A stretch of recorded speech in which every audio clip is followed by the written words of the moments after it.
In lecture 3 we're going to start working on the model that we're going to use for much of the rest of the semester, a model of a market. In economics we have something perhaps different in mind when we say market than what you might automatically expect. Perhaps you think of a market as some sort of place that you go in order to buy a bunch of different things, a supermarket, say, a farmer's market, a flea market, something like that. That's not the sense in which we use market in economics, though it is very closely related. In economics, we say that a market is some situation or setting in which buyers and sellers come together somehow in order to trade a particular item.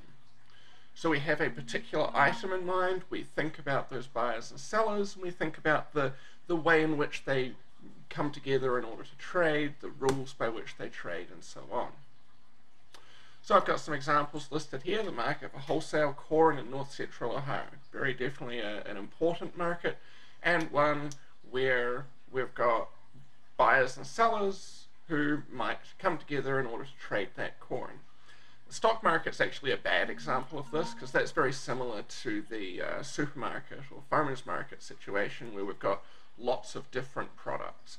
But if we concentrated on just one, we could think about, say, the market for Class A Apple shares. And now we've got a particular product, we've got lots of potential buyers, lots of potential sellers, and rules by which they can come together to trade. The market for coffee at Ashland University. If you happen to be on campus at Ashland or visit Ashland, you'll see a bunch of different places that are selling coffee. We've got a bunch of buyers, a bunch of sellers, a particular product that's being traded, and rules by which those trades are allowed to take place. The market for weed in Ashland, if we think about it in this way, is really no different than the rest of them. There's a product, there's buyers, there's sellers, there's ways in which they can meet in order to trade.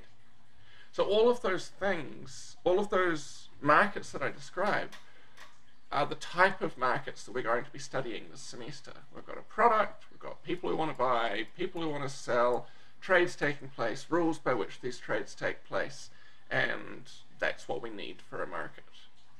Now as we go on, we're going to have several different models of this market behavior, and I'm going to talk about two of them real quick here in types of markets. And the first one is going to be one that we'll actually not really think about much until toward the end of the semester, a monopoly. So in a monopoly market, we have just one seller of a particular good, typically with lots and lots of buyers. That single seller then becomes what we call a price setter. They get to have a look at how much people want to buy at various prices, and then they decide on a price at which they're going to sell their product. Now this is very different to our alternative and more commonly analysed form of market, the perfect competition. In perfect competition, we've got not one seller, but lots and lots of sellers, just like we've got lots and lots of buyers. Because we've got lots and lots of sellers, none of those individual sellers has what we call market power. They don't have the ability to set their own price. They end up being price takers. Their price is determined by the market, we say. And that's going to be the main model that we'll use for, well, much of the semester.